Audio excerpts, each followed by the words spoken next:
Welcome to the next breakthrough with Sean Campbell. If you run a business or you manage a team, you know the nightmare. It's 4 p.m. on a Friday, you're about to close the week, and suddenly your CRM breaks. It may be a critical error, it may be a workflow that just won't fire. Now, in the old world, your options were terrible, frankly. You could sign a massive contract with a consulting agency, and that might have taken weeks to onboard.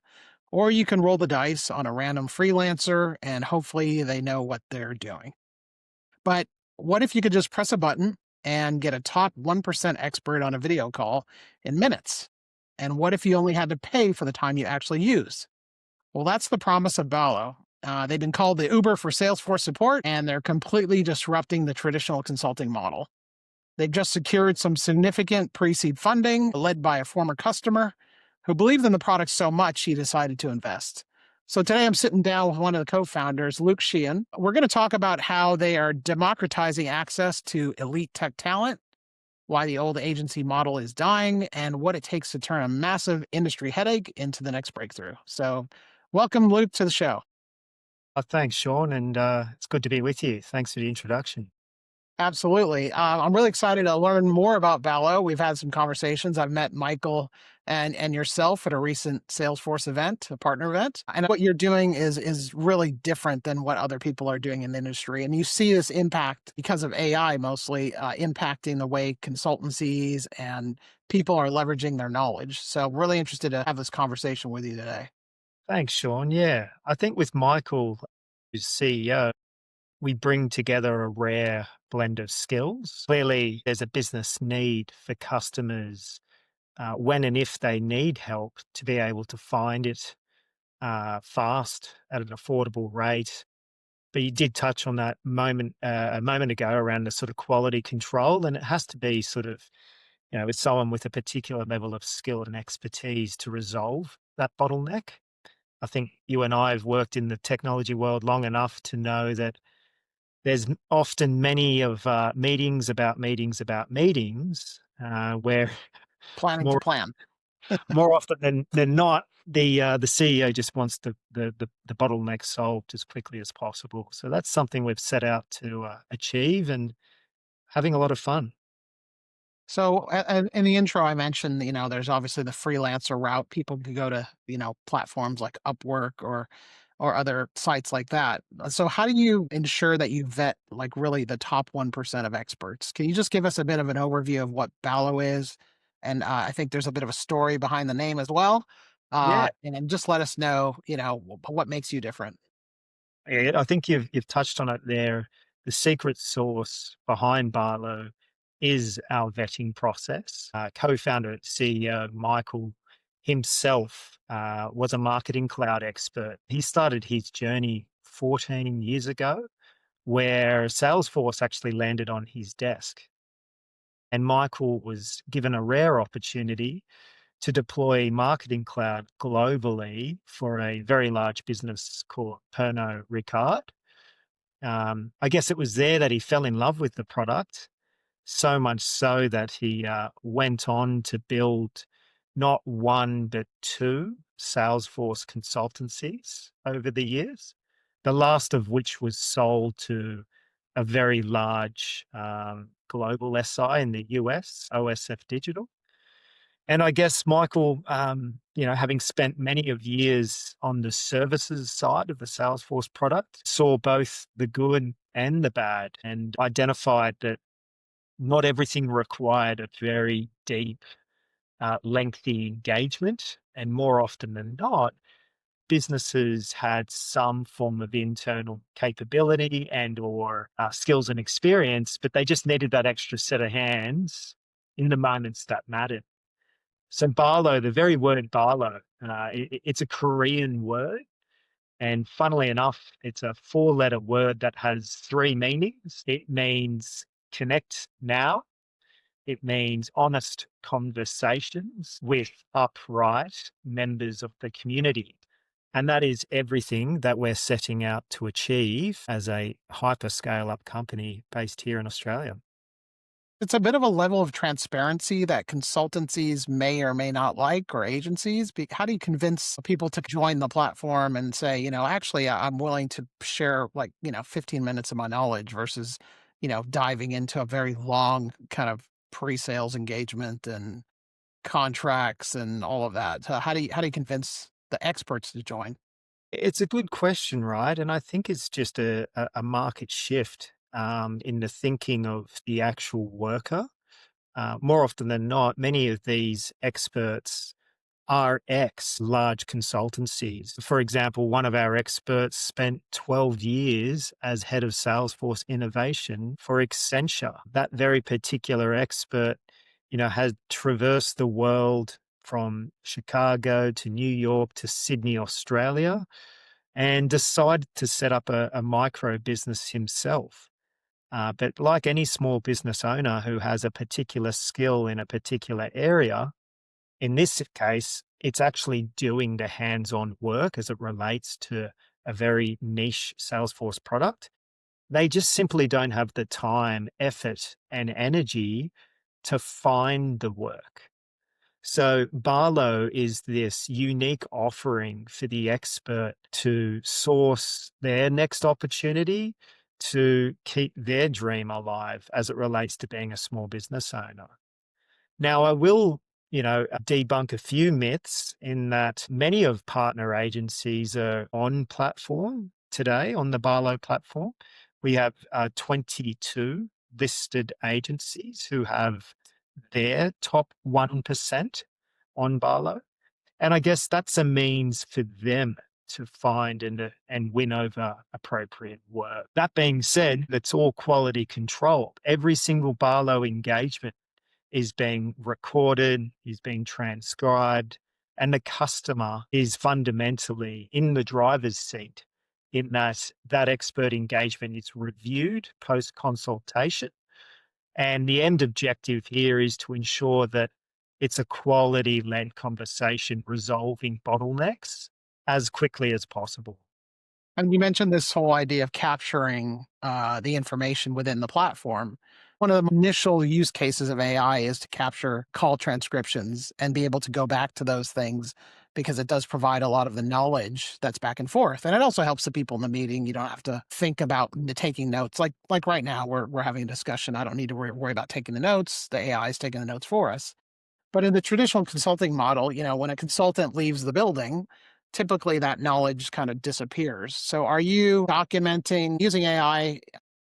You documenting every single fix and conversation? Are you kind of secretly building sort of a system of record or a knowledge base for companies so they don't lose intellectual property? Is that one of the benefits? You've nailed it. Yes. And Barlow is an AI first company in that the end objective here is to ensure that the customer leaves each call with a progressive next step. So that documentation is given to the customer in order to continuously advance their level of maturity as it relates to their Salesforce investment. So we have some customers who are working with not one, not two, not three, but four experts on four different areas of their one investment. And all of those conversations, irrespective of which expert it's with, is captured into one cohesive environment. In that environment, they're able to re-watch the recording, they're able to download the transcript and or simply look at the AI meeting summary notes. In some of the larger organizations that we're working with at the moment, APRA approved businesses, they must have appropriate record taking in order to take action on advanced decisions. So we see it as a win-win model. We also see it as an opportunity for us to identify reoccurring problems and or educate the Salesforce team eventually on these commonly found problems and, more importantly, commonly resolved solutions. So it's a problem identification and problem resolution platform where we start to understand and determine this particular issue takes 2 weeks to resolve. and the estimated cost associated to that will ultimately be X. Now, I note that most of this conversation today, you and I are just speaking about existing customers. What if we could now list what's called a new implementation, um, a fast start project? These are areas that Barlow is shifting into as we speak, are predefined quick start packages to help the customers of tomorrow find an expert on demand, have clearly outlined deliverables at a fixed price. So watch this space, Sean, as the very offering that we went to market with continues to evolve. I wanted to dive in a little bit into your background. So I understand you were like me. I was at Salesforce for a bit, but you were there much, much longer. You were there for about 10 years, I think. Yes. But you also have had stints at other high tech companies as well. Can you just give us a bit of sense of who you are, so people get to know you a bit?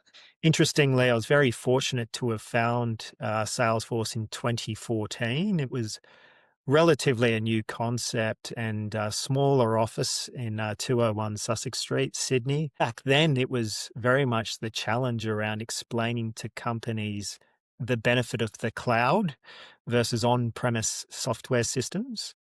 I had a terrific journey over at Salesforce, learning how Salesforce actually uses Salesforce from a marketing perspective, from a sales perspective, from a people and processes perspective, from a user management and roles and permission sets and reporting and dashboards. So over the years, I would say I have slowly understood what best practice looks like. I fortunately found myself in a position where I was able to lead a team and identify what the best of the best would do as it related to working with their customers, and also understand where those bottlenecks exist for customers. So, in my time at Salesforce, I only ever worked with companies under 200 employees, but was the beneficiary of working with wonderful companies that are now global brands, companies like Temple and Webster, companies like Tripperdeal, who ended up selling to Qantas for 200 odd million dollars. And it was those sort of journeys of starting with just a handful of licenses and seeing where they've now eventuated that really inspired me to go out and be a part of my own scale up organization. So in many ways, Sean, the journey's come full circle where I'll have you know, I am a customer now of Salesforce, managing our leads, our accounts and contacts and opportunities, and slowly building out responsible reports and dashboards. So, yeah, I wanted to bring that story full circle and really enjoying working with past colleagues and peers to help their customers extract more value from Salesforce. So, like you're exposed to lots of companies, and on the let's say on the smaller end, when they're less than 200 employees, there's somebody in the organization who's a system admin, got their certified, administrator certification, but maybe wearing multiple hats, right? I was having a conversation with Tim Combridge from Salesforce Ben about this role of the system admin at companies that, and a lot of people fall into the role.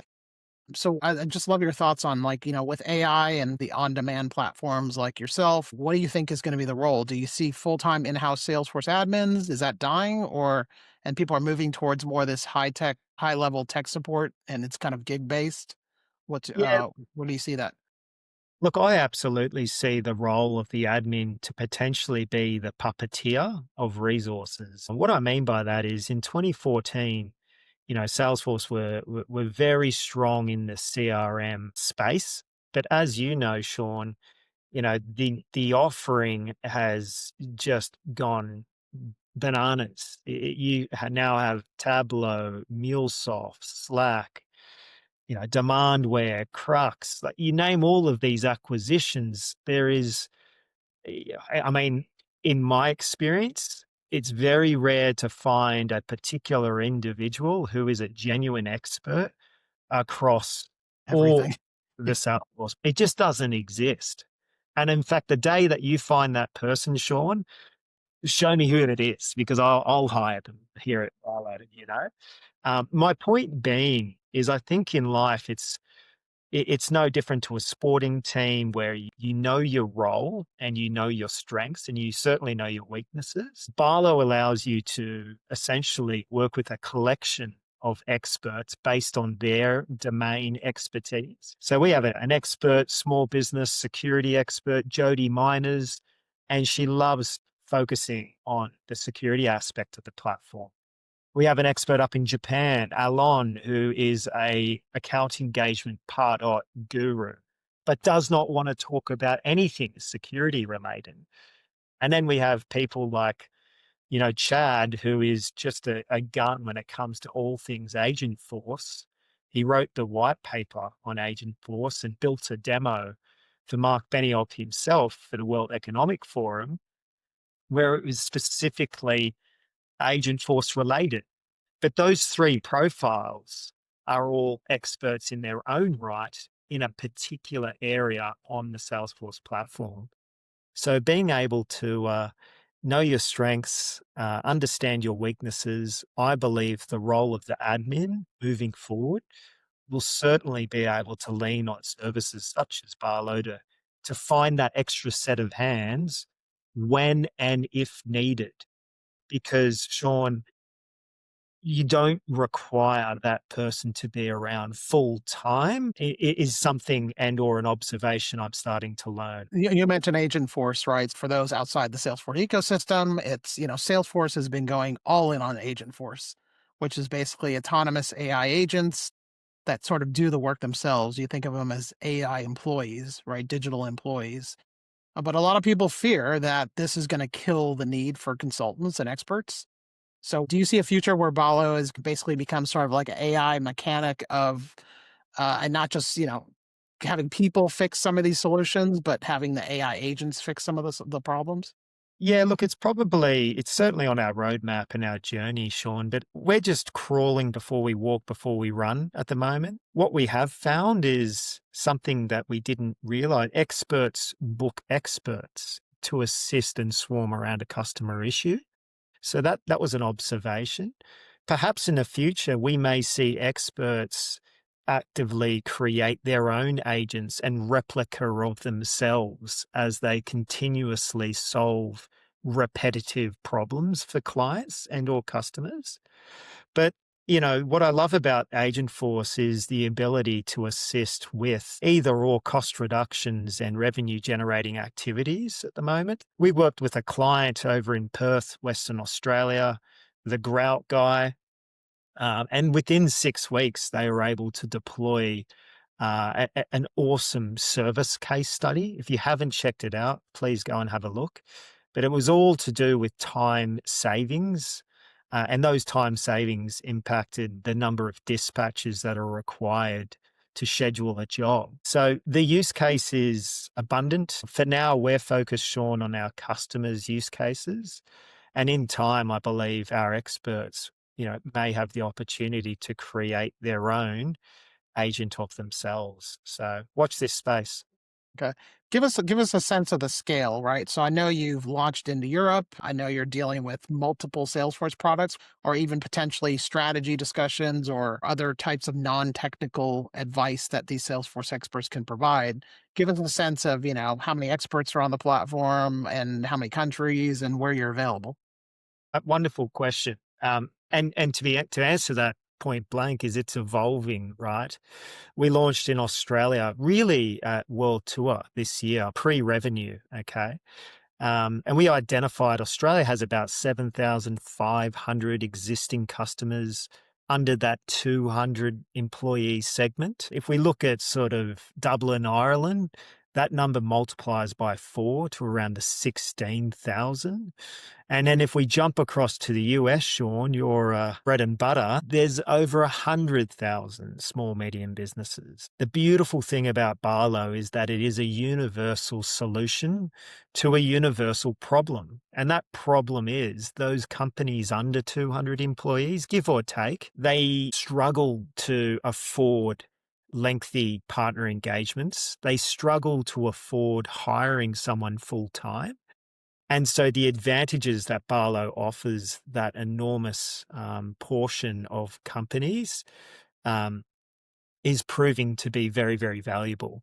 So to date, and we're recording today on the 16th of December, we have over 220 experts in 26 countries around the world in roughly 19 languages. And that will continue to evolve, Sean. Interestingly, a statistic we found last month in our advisory meeting, we only approve 4% of applicants to Barlow. And we do have a waiting list, so to speak, of experts waiting to join Barlow. As any marketplace, it's a fine balance between supply and demand. But we have some very bold plans with some very strategic executives at Salesforce as we speak. And again, I can't pass too much comment on that just yet, but really looking forward to helping customers help themselves with the right skills at the right time. And right now you're sort of laser focused on Salesforce, but I think this kind of expert driven help desk this model could apply to anything. Could be like AWS or cybersecurity or ServiceNow, Adobe, SAP, whatever. So what's the long-term vision? Is it to be, the Balo for everything or just stick with Salesforce? No, look, I think it's a very interesting question. We have moonshot ideas around professional services, full stop. Okay. You mentioned other marketplaces.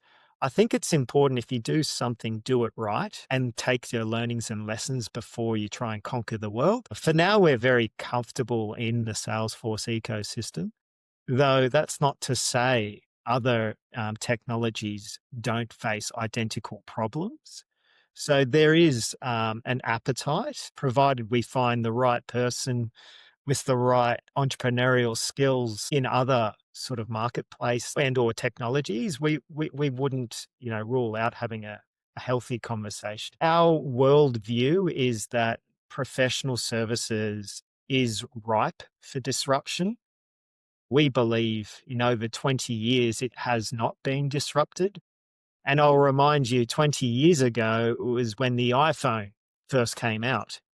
So if there's an opportunity for customers of whom already on a consumer level use Netflix, on a consumer level use all sorts of subscription based products.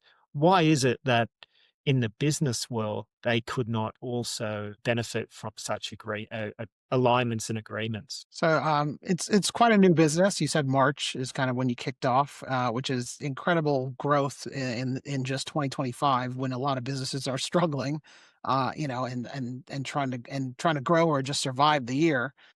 You've just secured over 700K, is my understanding, and the temptation for startups is to just start hiring people fast. What's the single most critical investment you guys are making now that's not maybe so obvious? Yeah, well, you mentioned our international markets and exposure. Interestingly, we already have experts on the ground in other markets, and we believe to service them correctly, we will likely require boots and troops on the ground. We're certainly in discussions as it relates to finding that right candidate in, say, Dublin, Ireland, and or San Francisco. We're yet to land on that decision as we speak, but it's certainly a high priority to have a point of contact for both Salesforce, the account executives, but also the experts. We went out to market, Sean, as I come back to it, to prove and provide fast, affordable, high quality Salesforce expertise. And to do so, you need to be available. More recently, we launched a phone number to our website. So no longer are we simply on demand Salesforce expertise. We are now on call and on demand Salesforce expertise. So some internal executives have since referred to us as ambulance chasers, solving toothaches and bottlenecks and assisting with, all sorts of conversations, but we do so only through the skill and expertise of our experts. So always looking for win-win outcomes and customer first objectives. So give us a real world scenario. Yeah, you're a small company, and I'm not sure which of the Salesforce clouds gets most of the experts on your platform. Is it Marketing Cloud? Is it sales or service, or Tableau, or or Slack even? Like what where do you find most of the questions coming in from small businesses? Is it Look, I think it's more understanding, is it a people problem? Is it a product problem? Or is it a process problem? We find more often than not, Sean, it's not a technology problem. The technology works. Though the very customer we may be speaking to at a point in time, their maturity level of using Salesforce differs greatly. So sometimes we will speak with a customer who, and this was just last week, a 12 years old existing marketing cloud customer, though have hired a new CMO and are approaching a renewal based conversation. And it's about helping that CMO make the right decision based on limited past experience. Okay. In the same breath, I would say, there are very mature customers who are now expanding capabilities into Agentforce that want to second check their own thinking, Sean. They themselves are an expert, though just need a second set of eyes or a second set of hands to validate their thinking. And both scenarios, Balo experts cater with fast, affordable, and on demand support. And so the customer only pays for what they use, and they more often than not come back for additional conversations. The last comment I'd make on that is the journey with Salesforce is never ending. The innovation, the roadmap, the 3 upgrades a year, people only know what they know and they do not know what they don't know. So when you have these engagements, it's about helping the customer help themselves and also provide a flexible option for them to return when and if needed. you mentioned you worked at Salesforce for 10 years, you're in tens of thousands of employees, and now you're in a much smaller organization. What led you to say, you know what, I'm going to go and be a part of this new co-found this thing, be part of a new entrepreneurial journey and lose a bit of that job security? So what was that mental shift or that breakthrough that you said, that's something I want to do, that entrepreneurial side? Yeah, sure. I love the question. I'd say I've always been entrepreneurial throughout my university days. Was always trying different jobs, different means of income, and I always knew while working at Salesforce that I was given a very rare opportunity and also exposure to entrepreneurial minded people. More often than not, I gravitated toward the customer to understand how they built this business from nothing to 50 employees. Uh, what were the challenges when you started to what are the challenges now? What is the exit strategy? And those stories in and of themselves, only inspired me to have a crack at the right point in time. I would argue, I was in the training ground, so to speak. I still am in the training ground. But whilst at Salesforce, I was given this, sort of an MBA in how Salesforce uses Salesforce. So in many ways, I've been given this rare entrepreneurial experience now, taking all the skills, all the experience, all the training, all the trips to San Francisco for leadership training, for boot camp training, for KPI measurements, for reports and dashboards. And I'm now deploying that for myself. And I'm just enjoying the journey, Sean. No, if we were to look back 6 months ago and say, Sean, today we have over 175 customers using Barlow in our first 8 months. Impressive. Yeah, I wouldn't. I would not have believed you. Um, we're only as good as our last customer engagement. We're enjoying understanding the problem and solving the problem as quickly as possible. And as an entrepreneur, I'm very, very grateful to be working with hungry, motivated, and driven individuals such as Yomi Joseph and Michael Jew. They're just terrific gentlemen to work with. And can't wait to see who joins us on the next ride of this rocket ship. Well, great. Well, we can't wait to see where Balo goes. 6 months, 175 customers, multiple countries, open to people globally to get help when they need just to basically phone a friend, pick up the call, and get their questions answered. Anything from strategy down to a simple advice on a dashboard. So, really appreciate you coming on to have a chat with me today and tell me a little bit about yourself and Balo. And just to leave you with it, what's a bit of advice you would give someone that's transitioning out of their day job and their traditional role with a safe environment into this entrepreneurial journey? The best piece of advice I ever received from mentors who have been very helpful to me over the years is just consistency over intensity. And that means, day in, day out, just keep putting one foot in front of the other. Expect the unexpected. But I firmly believe if you put the customer first, the center of your decision making, more often than not, you get that satisfaction every evening when having a meal or a glass of wine. Look for the win-win outcomes and always be open for the next opportunity. Great. Thank you, Luke. I think you've resonated with me. I say customer first all the time and the people process tech as well. Don't assume the technology is going to fix the problem always. So yeah, really appreciate everything you've spoken about today and wish you well and see you hopefully at the next event. Catch up next time, Sean. Thank you so much. Bye for Thank now. you. Bye.